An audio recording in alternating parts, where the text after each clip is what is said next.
আজকে তৈরি করা হচ্ছে তাওয়া প্রন। তো প্রন নেওয়া হয়েছে, প্রনের সাইজটা দেখা আজকে বানিয়ে দেখাবে আমার হাজবেন্ড দেখাবে। তো প্রনগুলো একটু বড় বড় প্রন নেওয়া হয়েছে, কাটা ক্যাপসিকাম ছোট ছোট, পেঁয়াজ হচ্ছে ক চামচ, 2 থেকে 3 টেবিল স্পুন। আচ্ছা, 1 টিস্পুন নিয়েছি কাশ্মীরি লাল লঙ্কা, চাট মশলা 1 টিস্পুন, তন্দুরি মশলা 1 টিস্পুন, জোয়ান নিয়েছি 1/2 টিস্পুন, আর লাগছে নুন স্বাদ মতো। নুন লাগছে স্বাদ মতো। আর স্টিকটাকে ভিজিয়ে রেখেছি। যদি স্টিক না থাকে টুথপিক দিয়ে করা যাবে কি? ছোট ছোট হবে, তাহলে এক টুথপিকে একটাই হবে। আচ্ছা, তখন আর ক্যাপসিকাম পেঁয়াজটা কোথায়? ক্যাপসিকামটাও যাবে তখন, আচ্ছা।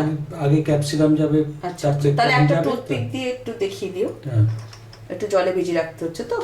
আচ্ছা, সব ভিজিয়ে রাখা হচ্ছে। এবার এটা ম্যারিনেট করব, ভালো করে ফেটিয়ে নিতে হবে। এর মধ্যে দিচ্ছি লাল লঙ্কা, দিচ্ছি চাট মশলা, তন্দুরি মশলা, আর নিচ্ছি জোয়ানটা একটু হাতে, তাহলে গন্ধটা ভালো হয়, একটু বোধহয় ভেঙে ভেঙে যায়, গন্ধটাও ভালো হয়।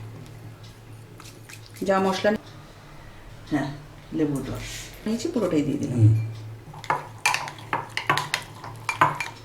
এর মধ্যে দিচ্ছি স্বাদ অনুযায়ী নুন, আর দিচ্ছি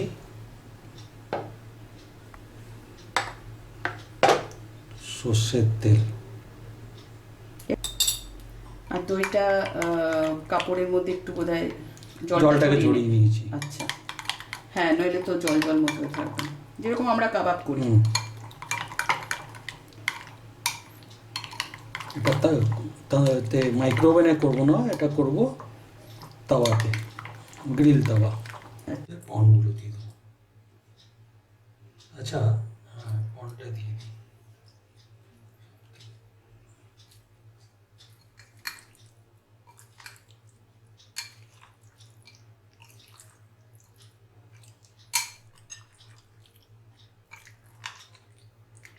ভালো করে মাখাতে হবে।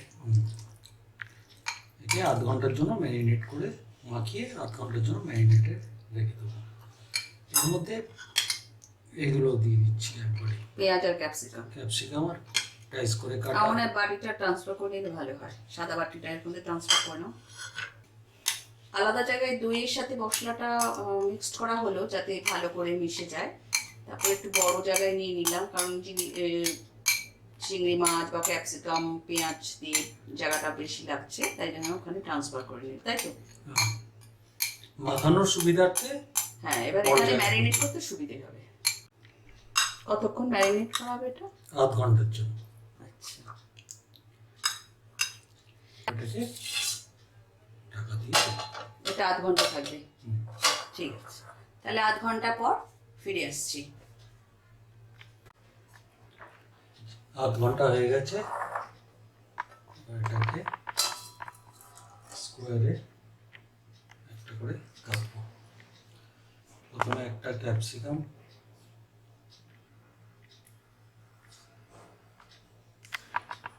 তারপরে একটা পেঁয়াজ, তারপরে একটা চিংড়িটা যেন কাত হওয়া থাকে, উড়ে গেলে হবে না, মানে লেসটা এরকম না, এরকম ফ্ল্যাট থাকবে। আচ্ছা, মানে লম্বাটে করে নয় না, তাহলে তাহলে একবার দেখিয়ে দাও।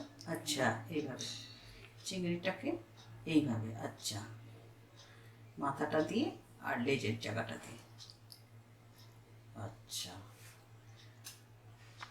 তুমি এটা রাখলে তাহলে বুঝতে পারবে।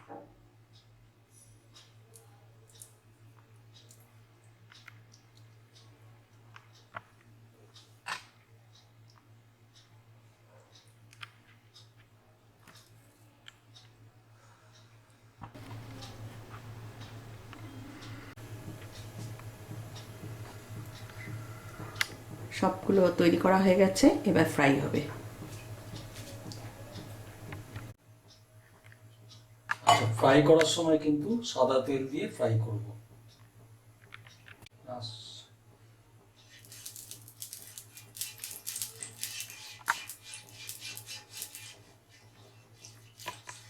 এইভাবে ব্রাশ করে নিলে তেলটাও কম লাগে, হ্যাঁ তেলটাও কম লাগে আর চারিদিকে মাখানো হয়ে যায়।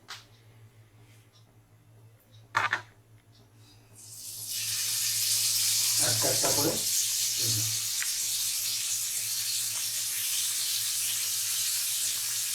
প্রনের মাথাটা যেন ওইটা যেন ফ্রাই থাকে।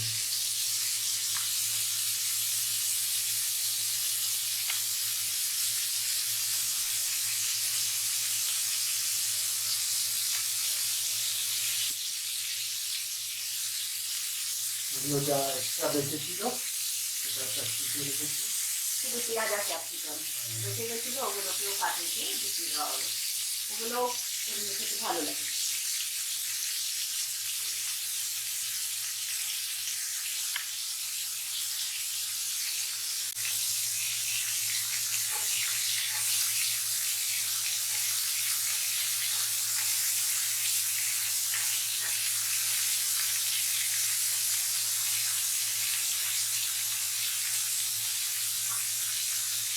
উল্টে দিয়ে তারপর অপোজিটে আবার এরকম তেল দিয়ে দেওয়া হচ্ছে। তো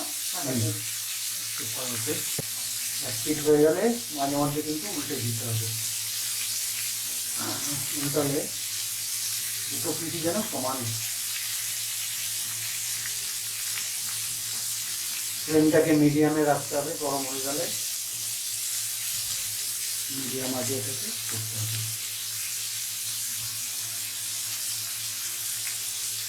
আর চিংড়ি মাছটা খুব বেশিক্ষণ ফ্রাই করা দরকার নেই। না, বেশিক্ষণ করলে কিন্তু হার্ড হয়ে যাবে, চিংড়ি মাছটা শক্ত হয়ে যাবে।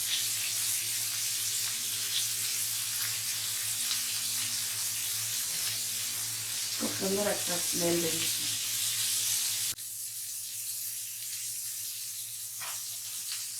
এগুলো কিন্তু গরম গরমই খেতে হবে।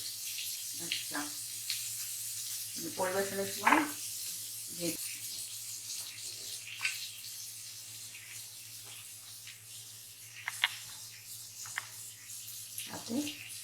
স্যালাড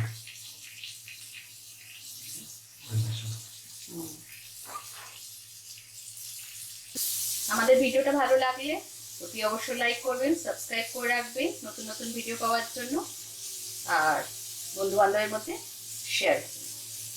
দেবীস রাঁধুনি রান্নাঘরের নতুন নতুন ভিডিও পেতে হলে সাবস্ক্রাইব করে রাখুন আর পাশের এই বেল আইকনটা ক্লিক করে রাখুন, তাহলে আমি যে ভিডিওগুলো দেব সাথে সাথেই পেয়ে যাবেন। ভিডিওগুলো ভালো লাগলে, রান্নাগুলো ভালো লাগলে অতি অবশ্যই শেয়ার অ্যান্ড লাইক করবেন।